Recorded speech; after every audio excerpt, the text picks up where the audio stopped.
et le co-rapporteur du groupe LRIC, c'était Thomas Cazenave.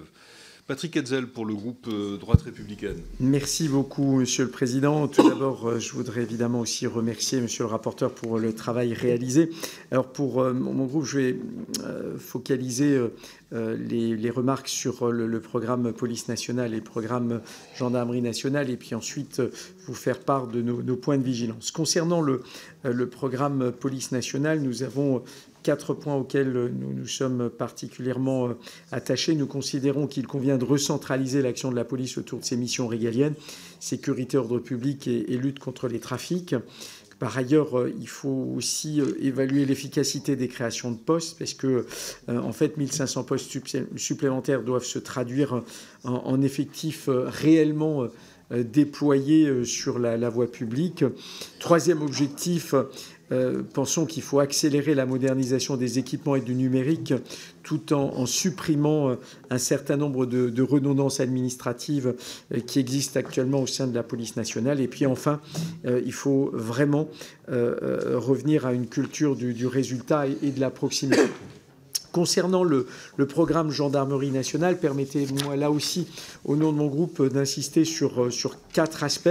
Il s'agit évidemment d'achever le plan de création des brigades avant 2027 en garantissant une répartition équitable sur notre territoire national, parce que c'est une question évidemment importante.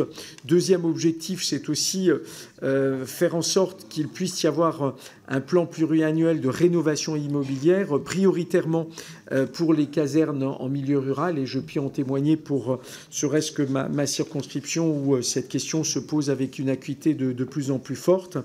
Troisième point, réduire les charges administratives pour les gendarmes afin de pouvoir libérer du temps opérationnel. Et puis enfin, donner aussi la priorité, toujours au sein de la gendarmerie nationale, à l'investissement matériel, même si un certain nombre d'efforts ont été effectués en la matière, il y a encore quelques marges de progression. Concernant cette fois-ci les points de vigilance qui concernent l'ensemble des programmes de la mission sécurité, pour notre groupe, il y a clairement quatre points de vigilance.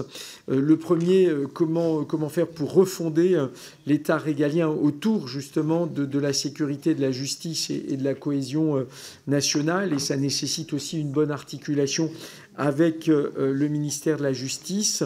Deuxième priorité, réorienter les moyens vers le terrain et pas vers les administrations centrales. Donc aussi porter un regard sur le fait qu'il faille que ces moyens soient mobilisables sur le terrain. Troisième priorité, accélérer la modernisation de l'équipement et les infrastructures sur l'ensemble des missions, l'ensemble des programmes de la mission sécurité. Et enfin, quatrième priorité, rétablir aussi, et c'est essentiel, la chaîne de l'autorité. Police, gendarmerie, justice doivent pouvoir agir de concert avec des moyens et une volonté politique alignée.